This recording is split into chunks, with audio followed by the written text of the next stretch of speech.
Welcome, everyone. I want to thank you all for zooming in today. I know you probably are dreaming of the beaches and vacations and things like that, so I really appreciate you being here. Welcome to the Gray Decision Intelligence Demand Trend webinar, where data meets decision making and AI isn't just artificial, it's artfully intelligent. This isn't your garden variety webinar. Nope.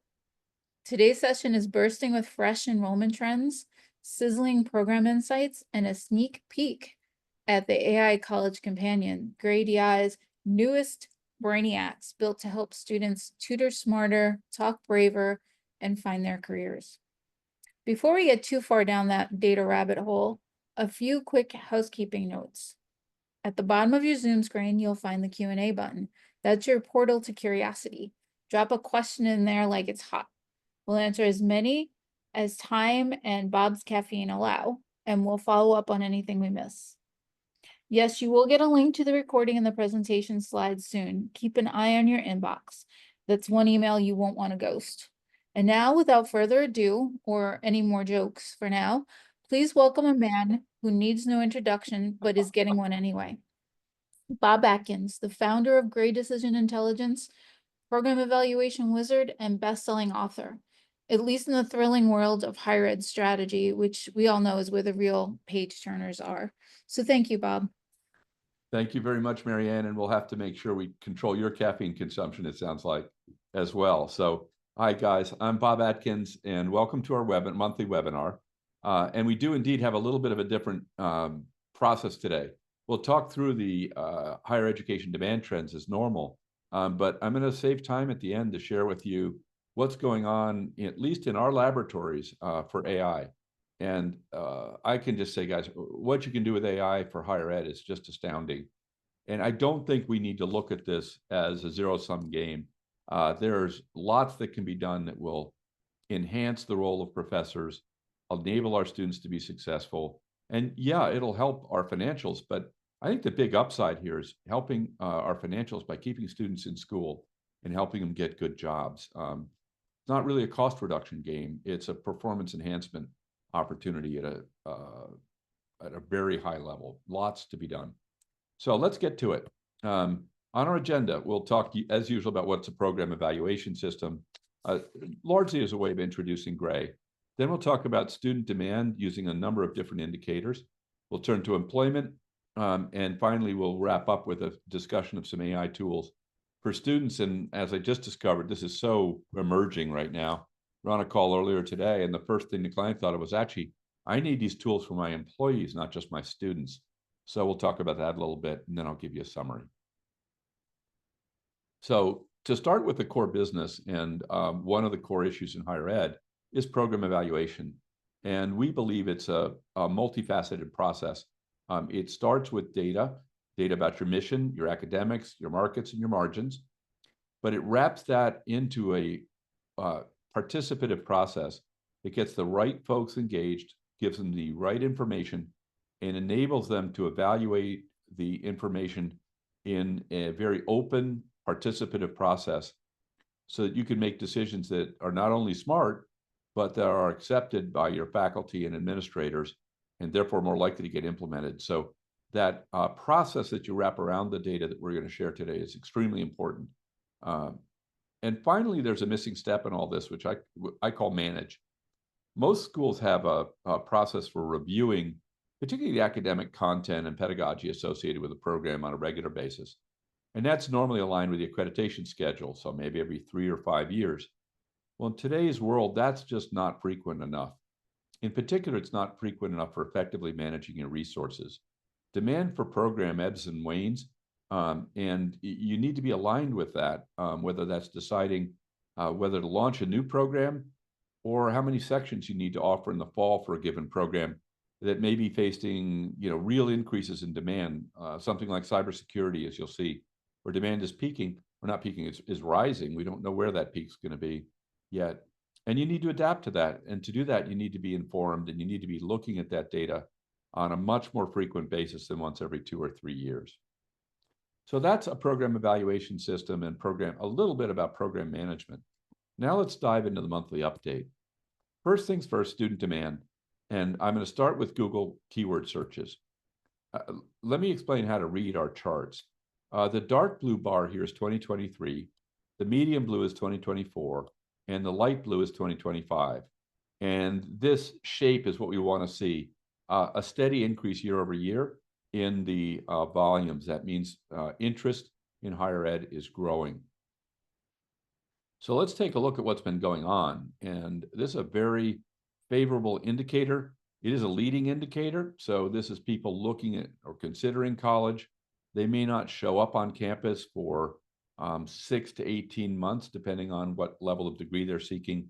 Often that higher level degrees have a very long cycle from when they start searching to when they start in school. But January is up 19%. That's encouraging. Dropped a little bit in February, but still up 12% year over year. March was a banner month, up 44%. April up 25%, and May up 16%. So we have well over 6 months of upticks. You can see if we go back to last year, it was all ahead year over year last year as well. So all these prognoses about demographic cliffs, I would view those with caution. There are other things that influence whether people go to college besides demographic cliffs. And what Google is telling us is there are a lot of folks out there who are considering going back to school or going to school for the first time. So I'm relatively optimistic that we'll be at flat, almost at worst, and up. And you'll see a little bit later the data is right around zero right now in terms of enrollment growth. So do keep in mind that it's expensive to recruit, whether that's on Google or elsewhere. But that got a little bit better this month too. The cost of a click on Google went down by about 4%. And keep in mind that $14 per click is a long way from a student. Best case, you're really looking at 100 clicks to get one student, which would mean that $14 very quickly turns into $1,400 per student if you're in this particular channel. So there are other ways to recruit students, and some of them are more or less expensive, but what we're seeing here is a slight diminution. Really what it's telling us is in competition. It was a little less brutal out there in May than it has been in prior months.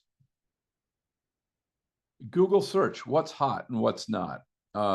You can see all the red bars in this chart. Those are all health-related programs. And in terms of growth in search volume, that is unit growth rather than percentage growth, healthcare dominates this list. 5 out of 10 of the fastest growing items are in healthcare. They include healthcare administration with over 350,000 additional searches last month, and that's a year-over-year statistic. Ultrasound tech with 344,000, medical billing and coding, medical clinical assistant, and licensed practical nurse, both with about 90,000 additional searches last month.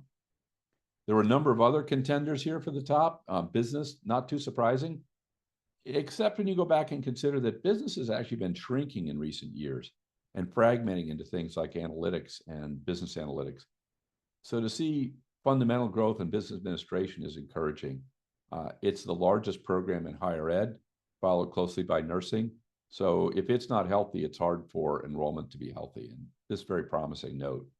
System and network management with over 180,000 incremental searches. Economics and econometrics up 125,000. Education general up about 95,000. And aviation and aerotech up 92,000. I'd keep an eye on this one, by the way. We're starting to see aviation crop up on a systematic basis, and we see aerospace cropping up as well. So we talked about it a couple of years ago in terms of what the emerging programs are, but aerospace is no longer, and space science and space exploration, these are not fringe things anymore. They're multi-billion-dollar industries. Whether, just as an example, launching low orbit satellites so that people can communicate via satellite rather than phone, or take pictures of things and so forth. So there's a huge industry out there now. It's not a fringe activity to think about aerospace, and students are wising up to that as well. So let's take a look at enrollment. And now we're looking at spring enrollment 2025. First thing to take away is oh my God, we have data on spring 2025 already. And I don't mean that for us, I mean for the industry. We no longer have to rely on iPads to find out what happened in 2023, which is the most current iPads data. We can actually see what happened just a few months ago in the spring. And you can see we've been sort of flat at the bachelor's level.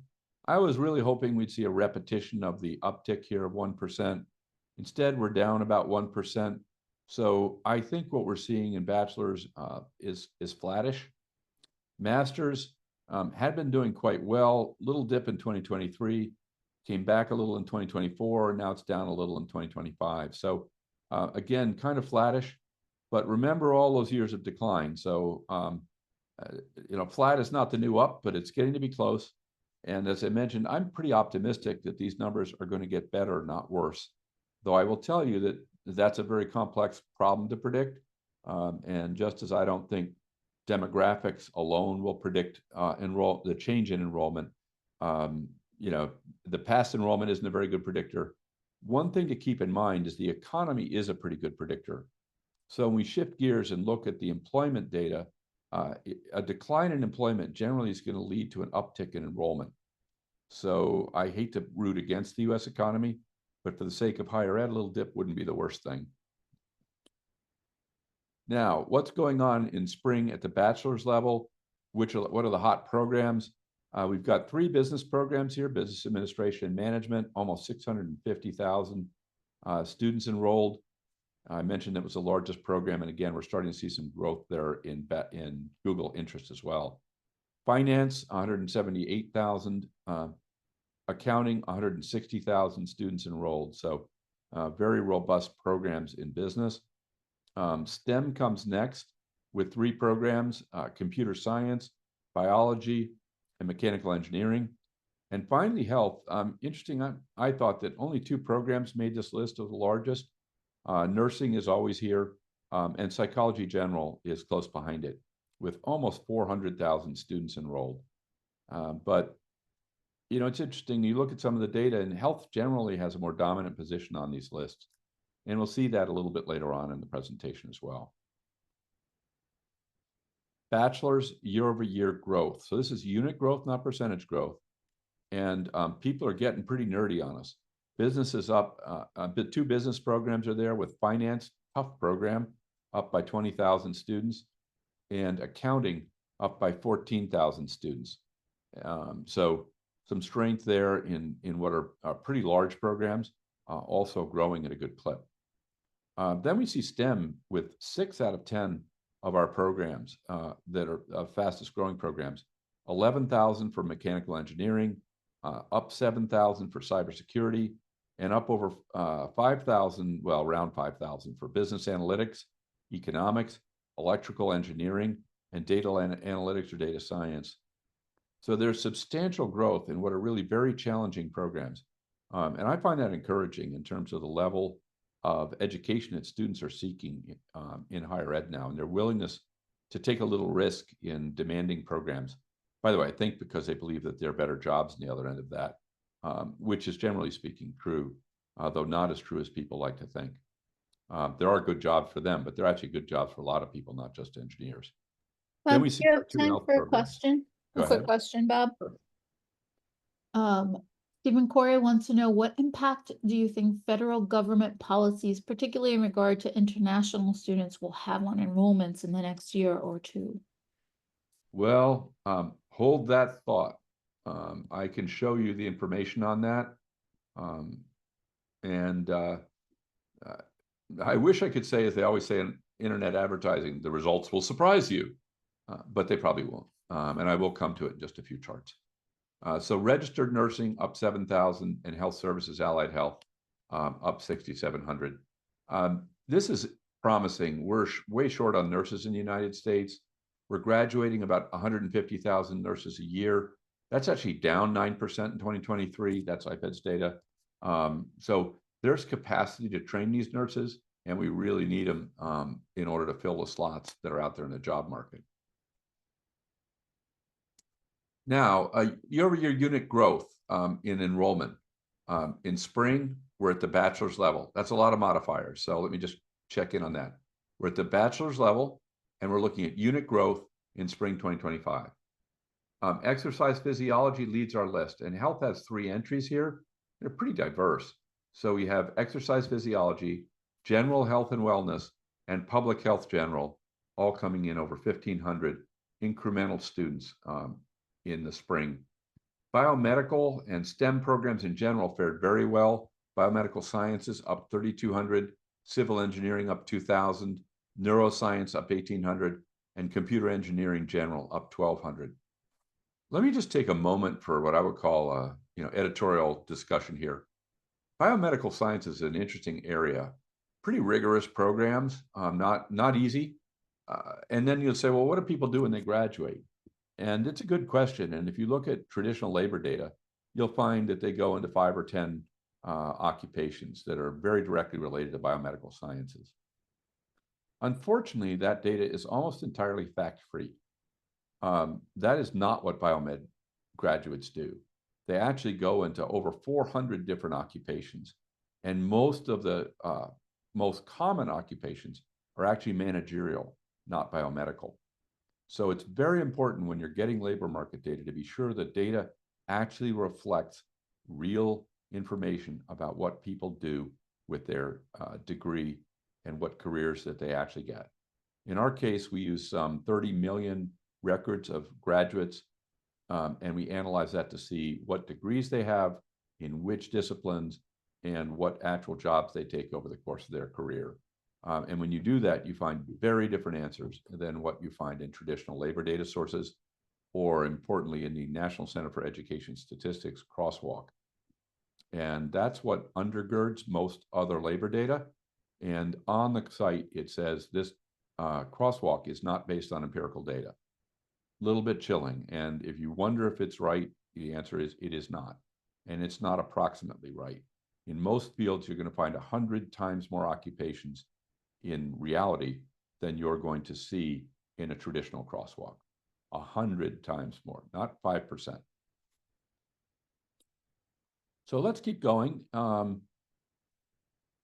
My charts are giving me a hard time here. Come on, guys.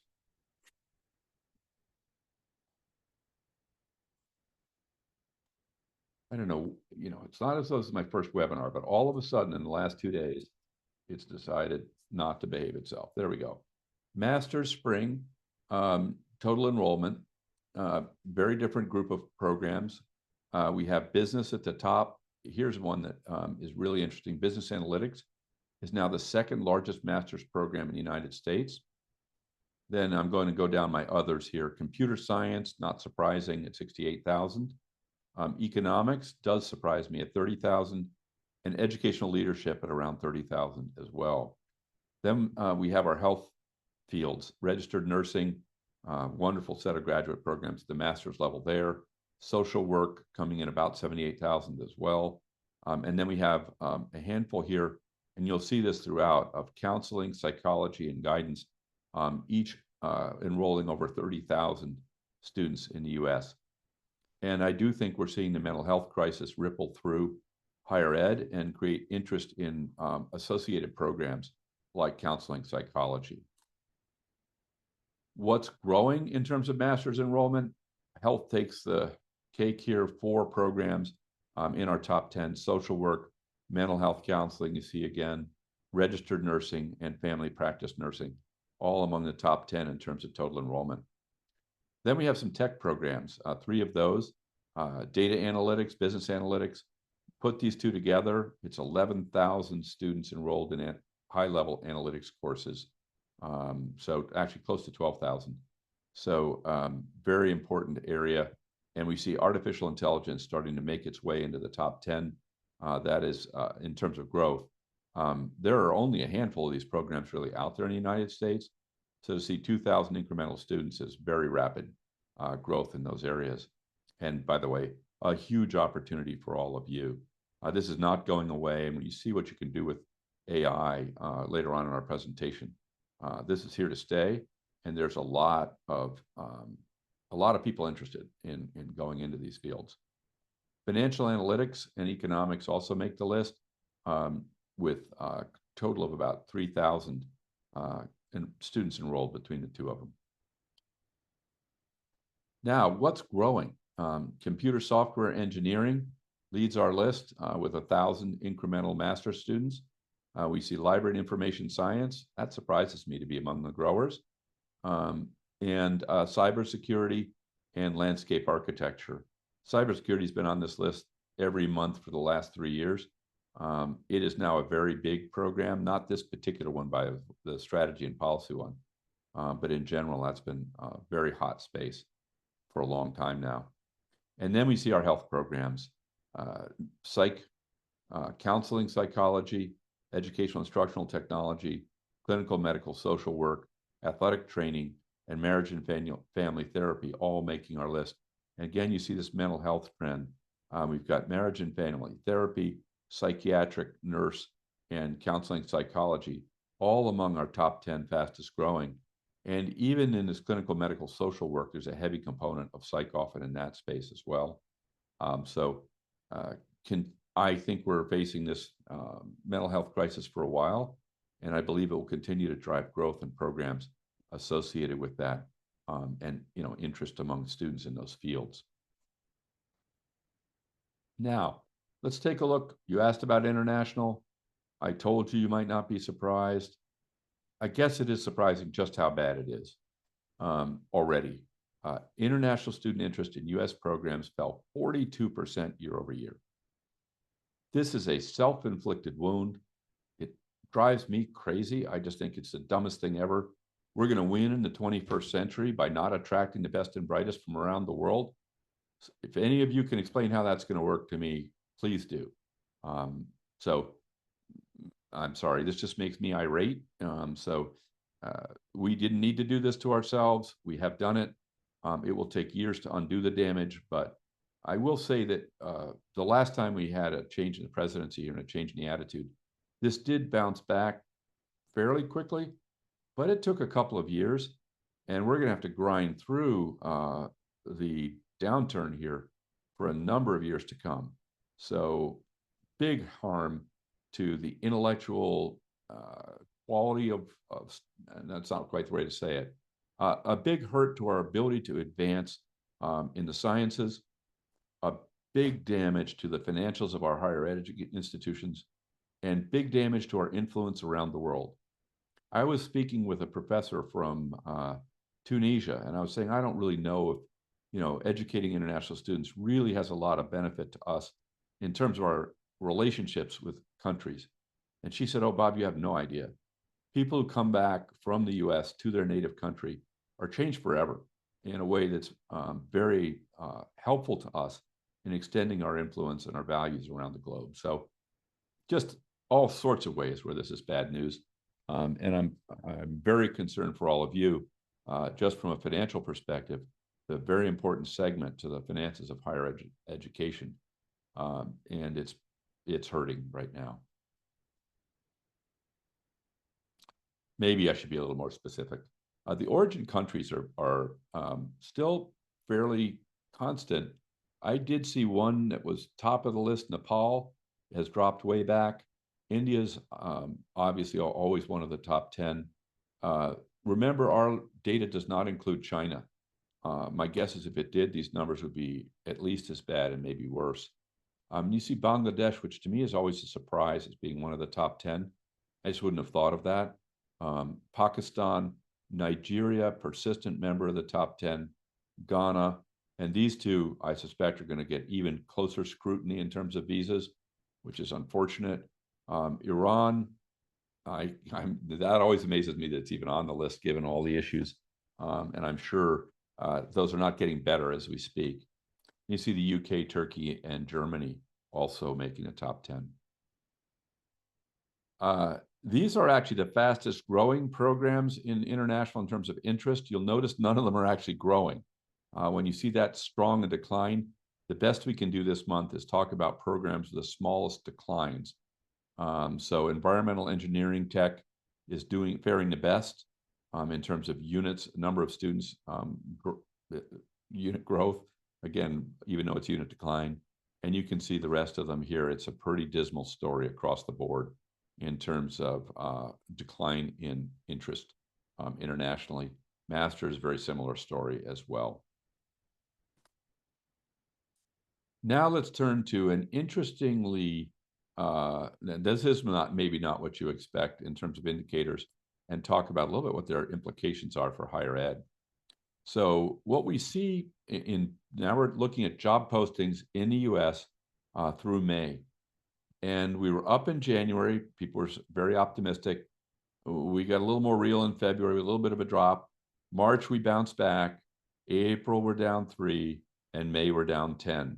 So we're starting to see some erosion in the job market. This is a pretty serious decline at 10%. And my suspicion, I'm kind of a pessimist, is that this is likely to continue. But keep in mind, the U.S., irrespective of politics, the U.S. economy has been a juggernaut for the last 10 years. And there doesn't seem to be anything we can really do to harm it except COVID, by the way. That's a huge exception. But we powered out of COVID too. So I would say it's very hard to tell whether what's going to happen next. I do think we've done some things that make the chance of a recession higher, but we're also seeing some indicators that that's not the case. So it's a very mixed view. If I were going to take a safe guess, I'd say it's going to be flattish to down, and that's the economy. And you might say, well, that's too bad, and that might hurt us. Actually, that's good news for higher ed. As I mentioned earlier, if folks aren't employed, they tend to look for they tend to go back to school, and their willingness to invest in college is greater when job prospects are less. So this is my hope of something that will tend to offset any demographic factors, is a weak employment market. And if you went back and looked at the change in enrollment, once unemployment flattened out, we saw enrollment in college flatten out. When unemployment was declining, really almost continuously, except for COVID for the last 15 years, we saw a decline in enrollment. So my hope is that relationship persists, and that if we hit a recession, which is fairly likely but not certain, that will actually lead to an increase in enrollment in higher ed. Job posting volumes, bachelor's and above, business is doing really well. We've got over 116,000 job postings for general and operations managers, sales over 30,000, production workers 24,000, marketing 21,000, and sales managers 18,000. Interestingly, tech is on the list. It had some troubles there for a moment.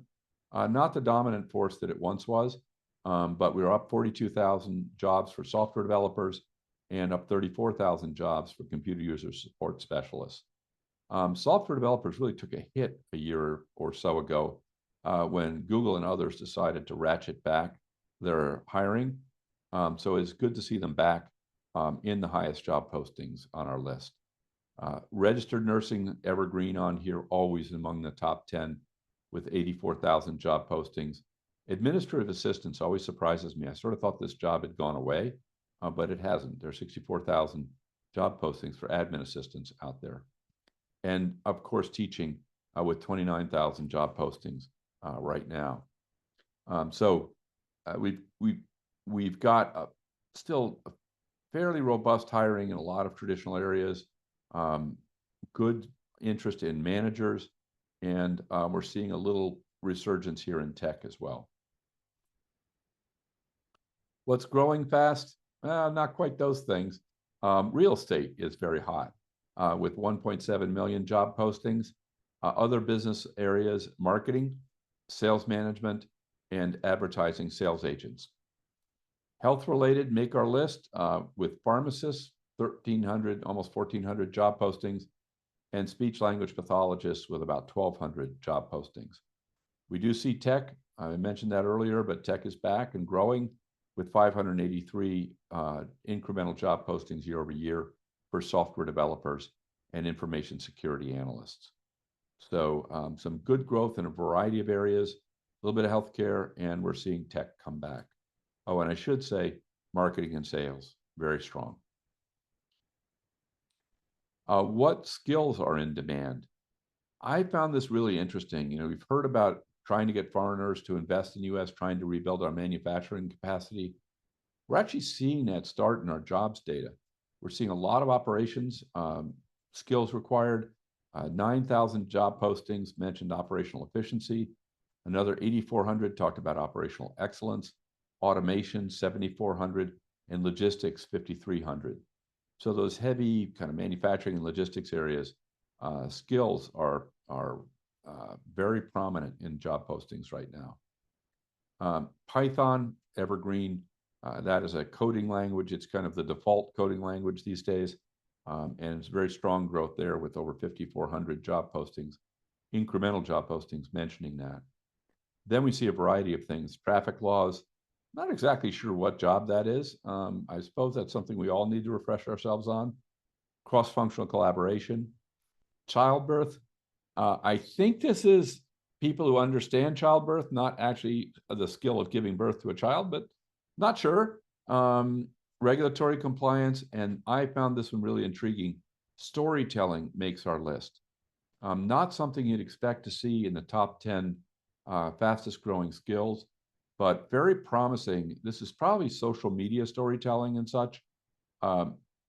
It suggests that there is a role for liberal arts graduates and a growing one in the job market. So I've seen this crop up now in a couple of different data sets. I'd say it's emerging, but a very interesting and counterintuitive new skill that people are looking for. Now, let's take a look at what Coursera teaches and to the degree to which those skills taught align with what's out there in the job market. So this is marketing with a TikTok specialization, and it begins to explain where that storytelling skill came from. So you can see it's being taught here in order to help people do marketing on TikTok. And you can see the other sorts of things that are taught in this particular course. And over here, we can see how many job postings there are for people with those skills. So a very healthy number of job postings with social media skills required. And here, 9,500 job postings that require storytelling specifically. Another 4,000 for TikTok, digital media, content creation, digital advertising, advertising campaigns, and marketing analytics. So there are two things to take away here. One is a little bit of just the trend. Storytelling is hot and not something I've seen hit our list of skills before. Social media, very, kind of obvious trend. But the alignment between the skills taught and demand in the job market, I think, is really an important concept. And the folks who are on Coursera are doing it in a very conscious way, looking at lists like this to say what skills are required and then building those into their courses. Something that we could all probably emulate. Now, let's talk about this concept of direct prep. And in this case, we're looking at allied health. And you'd think that allied health graduates would go into fields related to allied health. And here are, in fact, the direct job postings. This is the sort of thing you'd find in the NCES data. It's also a thing you'll find in most traditional labor market data suppliers. So yes, of course, people in allied health might in fact become medical dosimetrists. I think I spelled that correctly or pronounced it correctly. They may do some health education or become surgical technologists. But this is, according to a direct prep view of the world, the 10 things they do and nothing else. Well, when you look at job postings, and in this case, we have 85,000 job postings, well, 84,000 health graduates in our database from over 2,700 institutions, we find they don't go into 10 occupations. They go into some 763. Now, medical dosimetrists are here, so that was correct. But management of various flavors is very common, whether it's natural sciences or general and operations. We see physical therapists, project managers, executive assistants, sales managers. There's a wide variety of things that people do with an allied health degree. What that means is when you're trying to understand how many jobs may be available for your graduates, that the numbers you're looking at in traditional labor market data sources are very significantly incorrect. So let's just look at medical health services managers, almost 4,600 jobs, and come back here and realize that that's a third of all the jobs on this page in that one occupation. And we've got 700 others. So think how incorrect that information is. Also, it bodes very well for your graduates. They can do lots of things out there in the job market not just the ones they've been specifically trained for. Those skills are transferable to other areas, and helping them understand what doors that degree can unlock that they may not have understood before is really important.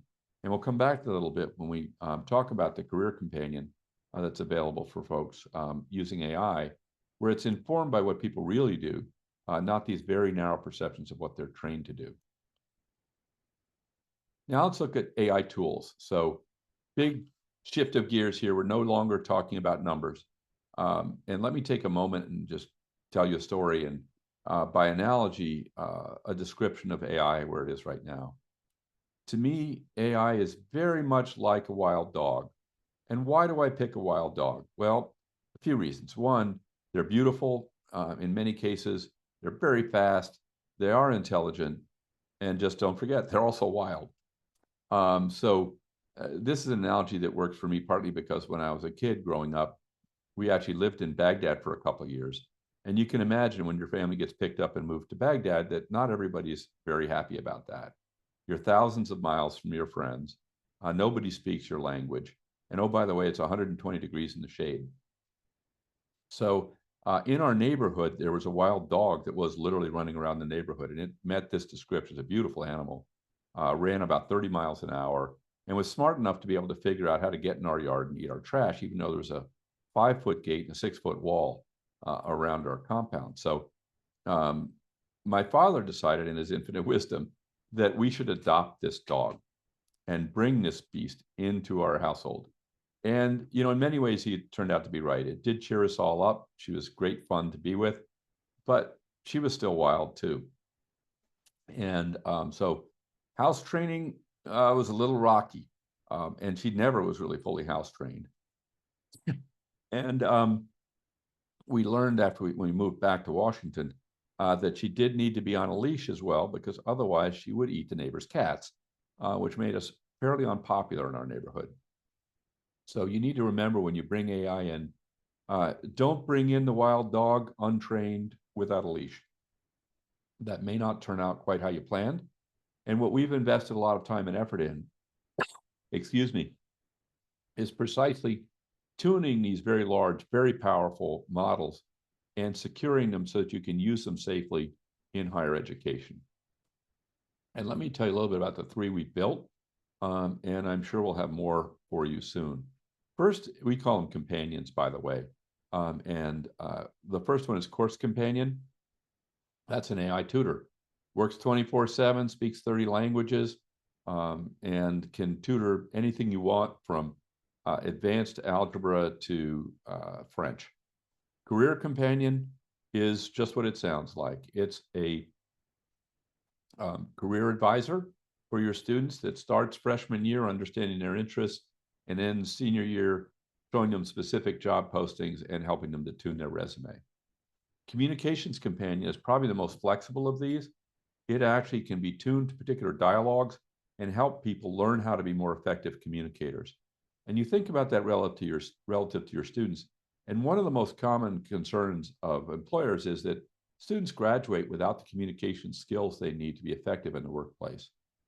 And this tool can literally role play dialogues for those students so that they develop the communication skills they need. To be more specific, it can help them with training for job interviews with real live video question and answer with the AI. And then it can give them advice on how to improve their presentation of their skills during that interview. So those are the 3. And what I'd like to do now is turn it over to Ralph and have him, well, I'll actually start. In a moment, we'll turn it over to him to talk about Communications Companion. So here's an example of what Course Companion can actually do in a real life, well, not a real life example, in a simulation of a student. Can you explain the definition of ego to me in super simple language? Of course, the ego is basically the part of your mind that helps you deal with reality. It's like the mediator between your desires and what's actually possible or acceptable in the real world. Now that you have the definition of the ego, would you like to explore its role within Freud's psychoanalytic theory? Or perhaps discuss how it differs from the id and superego? I have a test coming up on ego and was wondering if you could give me a sample short answer question that I might expect on a test. Of course. Here's a sample short answer question you might encounter on a test about the ego. Explain the role of the ego in mediating between the id and the superego. Provide an example of how the ego resolves a conflict between these two components of personality. Would you like to work through this sample question together? We could break it down and discuss how to best approach it, or perhaps look at some examples of ego functions in everyday situations before you formulate your answer. Let me answer the first part of the question. So, from my understanding, is the ego is the mediator between the id and superego. The id is what our internal desires and wants are, while the superego is what our expectations are from the external environment. Is that correct? That's a great start. You're absolutely right that the ego mediates between the id and the superego. To clarify a bit further, the id represents our basic primal desires and urges, seeking immediate gratification. The superego, on the other hand, embodies our internalized moral standards and societal expectations, pushing us to act in a socially appropriate and ethical manner. Now, can you explain in your own words how the ego facilitates a compromise between these two often conflicting forces? So that's an example of the course companion helping a student through in psychology. There are a few important aspects to what we're doing here. One is it's the professor's material that the AI is tuned on, and I'm using the word tuned very deliberately. The underlying LLM is not trained on that material. The knowledge embodied is kept within your four walls. The the program itself is secured down to the course level. So it's not being used to train and distribute that information out to the world. In fact, it will only distribute it to the students in the course. A second important thing here, and many of you are concerned about intellectual property, and rightly so. The situation there changed just 2 days ago. There's a lawsuit suing Anthropic, one of the big LLM providers, for copyright infringement. And the judge ruled that the LLM training on that copyrighted material was a fair use of that material. So there was a caveat to that, which is that in many cases, Anthropic had bought the textbook that it was using, and that was a favored approach, if you will. So as we go into this, we will be buying those textbooks as well, but it is a legal and fair use of those materials to, in our case, tune the LLM on them to make sure that they're providing the types of answers that are appropriate for your institution. We're also going to be investing in actually having the AI test the AI. So we'll have one AI that takes that material and formulates questions. It will ask the tutor those questions, and then will evaluate whether the answers given are correct given the underlying material on which the model's been tuned. So it's going to be testing the AI to make sure it's giving answers that are correct according to the material you've provided it. And the good news is it can do all that legally and without having to worry, all of us worry about getting sued. So that's a little bit on Course Companion. Keep in mind that this could be used to train others as well. So if you want to get your admissions reps up to speed on international visa policies, you could very easily create a companion for that as well. And they could have that at their fingertips. So if somebody asks them a tough question, they can actually get an answer from the AI system on that topic as well. Now, let's take a look at a different kind of companion. In this case, we're looking at something that will help a student plan for their career. Hello. So I go to Contemporary University, and I'm not really sure what to do after graduation. Okay, I can help with that. To start, Contemporary University's Career Services website offers a range of resources to help you explore career options, prepare for the job market, and connect with employers. You can find information on career counseling, resume and cover letter workshops, mock interviews, and job search strategies. Would you like me to help you review what Contemporary University offers on their Career Services website? That's a great idea. But actually, could we just do a day in the life of an anthropologist? Yeah, I could definitely help with that. Here's a glimpse into the daily life of an anthropologist. Now I'm going to upload my resume if you could help me edit it.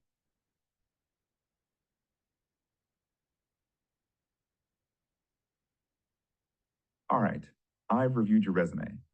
Here's some feedback. Now, can we do a mock interview? Sure, I can help with that. We can definitely do a mock interview. Let's get started. Tell me about yourself and why you're interested in anthropology. Now, if I go to my profile, I can actually look and see that it remembered things about me. Like I'm interested in anthropology and I go to Contemporary University. And an AI summary will create a summary of all my memories. The other thing that's really fun in there is the student can edit their memories. So if at one point it told that it was interested in anthropology and they later on changed their major to physics, they can go in and edit that memory so that the AI continues to give them appropriate recommendations based on their current interests. So that's a career companion. And this is intended to augment your career resources. It's available, all these things are available 24 hours a day. And they're also available in some 30 languages. So whether it's in Course Companion or Career Companion, someone's more comfortable speaking Spanish, that's not a problem. It will converse with them in their native language. Ralph? Thank you, Bob. So now on to the Communications Companion, which truly helps and builds communication skills and confidence with real-time feedback. So it's 24/7 personalized coaching, accessible anytime, anywhere on a desktop or a mobile. And our Communications Companion is built around dialogue. So from public speaking and presenting research papers to maybe tough workplace conversations and quick thinking drills like an admissions counselor speaking to a prospective student or parent. I would like to open it up to the chat very quickly. Just a few comments in the chat. If you could just drop down in the chat, would you prefer to see an example of an admissions counselor speaking to a prospective parent or student, or would you like to see a student practicing a research paper? What would be of interest? Student practicing research paper. Okay. Thank you. Now allow me a moment to share my screen.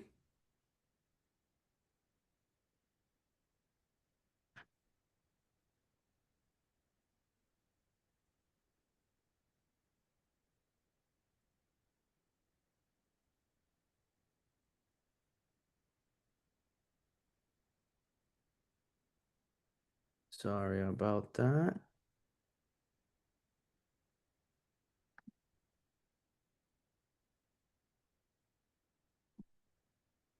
Okay, here we go.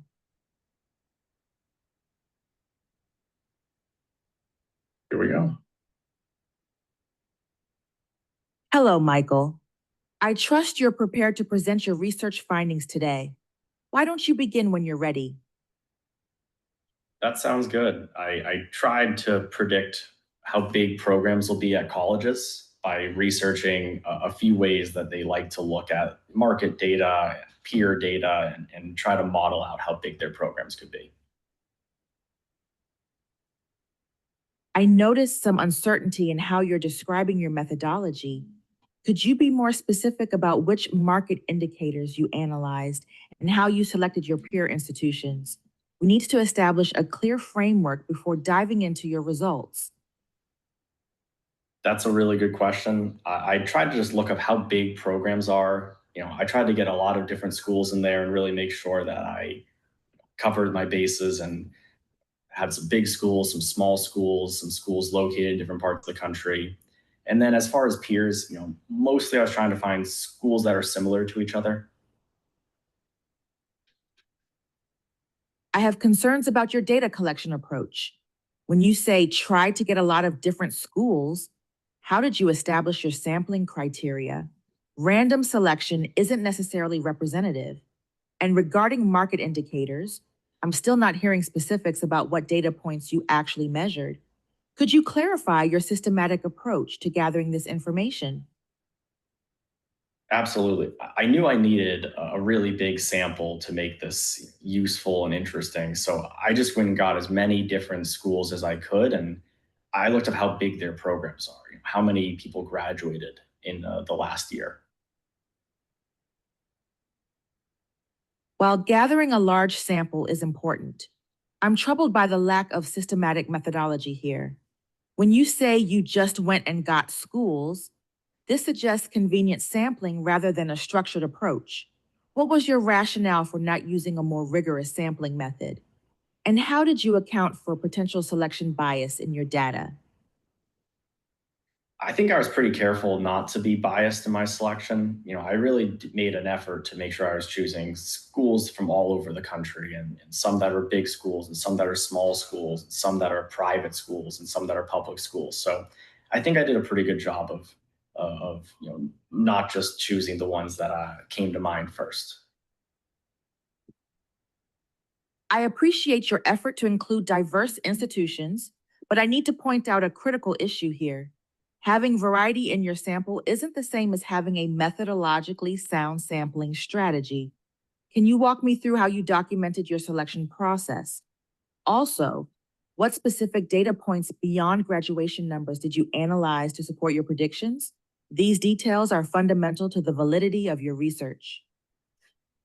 Absolutely. So once I selected these schools, I was looking at how big they are. I was looking at their portfolio of programs, what kind of things they teach at that institution, where they're located, and then also market data about the job market, about how many students are starting programs. Given we only have about half a minute left, I want to be direct. Your research shows potential, but needs significant methodological refinement. We should schedule a follow-up meeting to discuss developing a more rigorous framework for your analysis. I can meet next Tuesday at 2 if that works for you. Would you like to schedule that now? Yeah, I think that would be really helpful.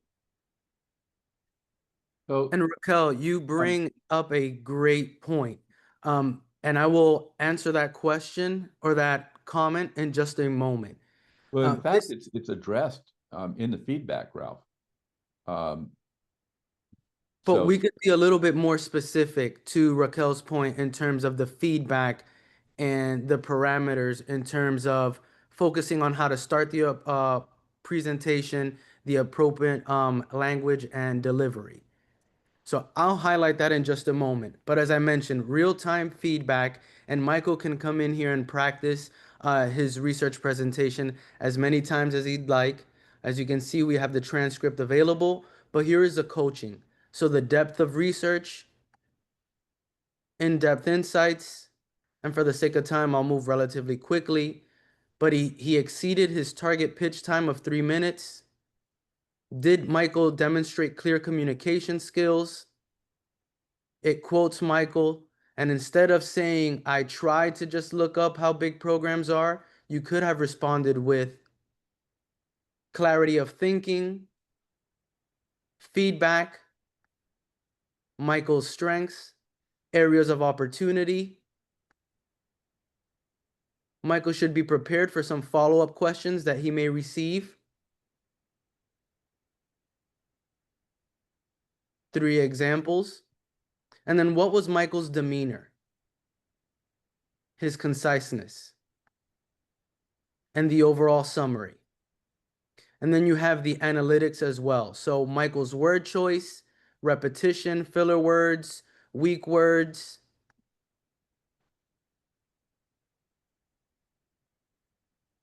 Active listening, and his overall delivery. Now, Raquel, to your point, should you have access, for example, you will have the ability to have a drop down for your catalog where you can take a look at the different dialogues available. You have the ability to add background and context, persona. Who is the student speaking with? Is it a professor? Is it a peer? So you can select different personas, whether they're blunt, skeptical, hesitant, friendly, neutral, challenging.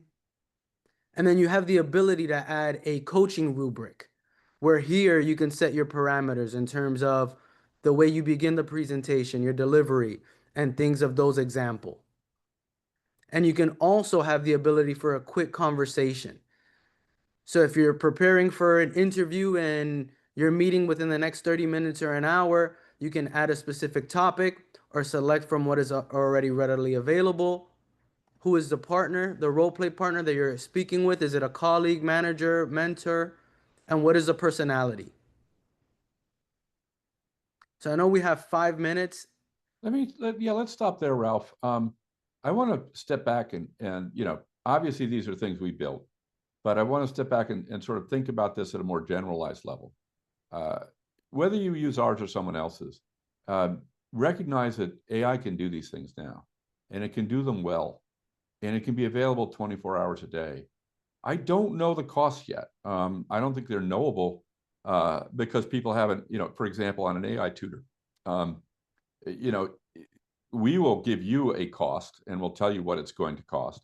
I don't know what my costs are though, because I don't know how much time people are going to spend in that. I don't know exactly what Google will charge me for that time, and what they will charge me will depend on whether that student interacts with text, voice, or video.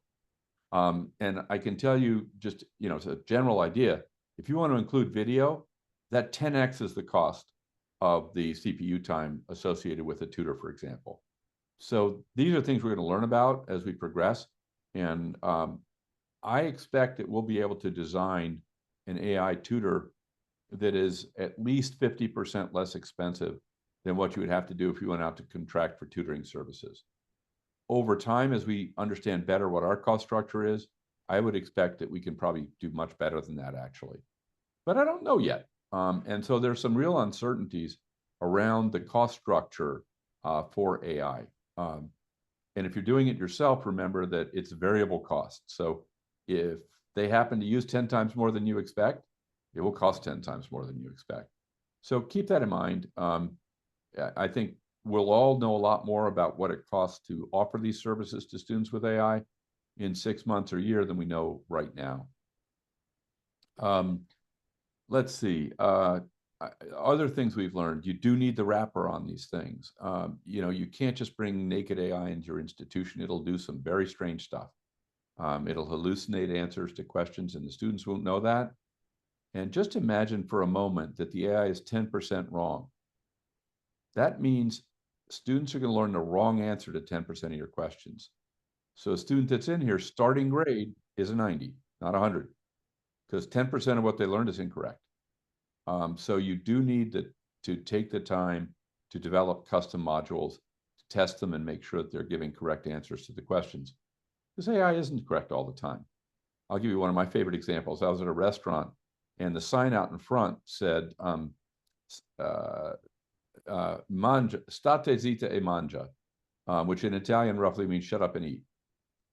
And it bothered me. And I had studied some Italian. I'm like, wait a second here. That's actually not exactly the right way to say that. And I went through 3 iterations with ChatGPT before it finally gave me the correct spelling for that somewhat unfortunate phrase. But it wasn't right the first time. It wasn't right the second time. It was only because I understood the subject and I knew enough to ask it 3 times that I could get to a correct spelling for the phrase. So the tuning, the customization, all that stuff really matters, as does security. If you haven't secured your model, some student out there is going to load malicious code, and God knows what that model is going to do after that. So there are a bunch of these steps that are really important as you get into the AI world to make sure they're taken care of, whether you do that with us or you choose to do it with a third party or you try to build it yourselves. And if you are building it yourselves, one thing we can do is make our platform available to you so that the annoying part of this, the security and so forth, can get taken care of while you focus on the core content, for example, making sure that it's got the right material about linear algebra to correctly instruct your students. So that's where we are with this stuff. I think it's an incredibly exciting frontier. And if you want to join us in that, we'd be glad to open a dialogue, irrespective of whether you ever buy anything, to talk a little bit about what your thoughts are, where you're implementing, where you could use some help, and learn more about this together. Thanks, everyone. Really appreciate your taking the time out of your day to join us today, and look forward to speaking to you again next month. Bob, before we go, thank you, Bob. Before we go, I don't know if Chris has dropped. Chris Swift. Just did. Okay, he did I'm have. sorry, no, the other Chris dropped. There was a Chris Swift that had his hand raised, and not sure if he had a question or if he's still here. But I did drop my email in the chat. I'd be delighted to continue the conversation and showcase any of the college companions with anyone that might be interested. So thank you all for your time. Happy Thursday, and the weekend is almost here. Thanks, guys.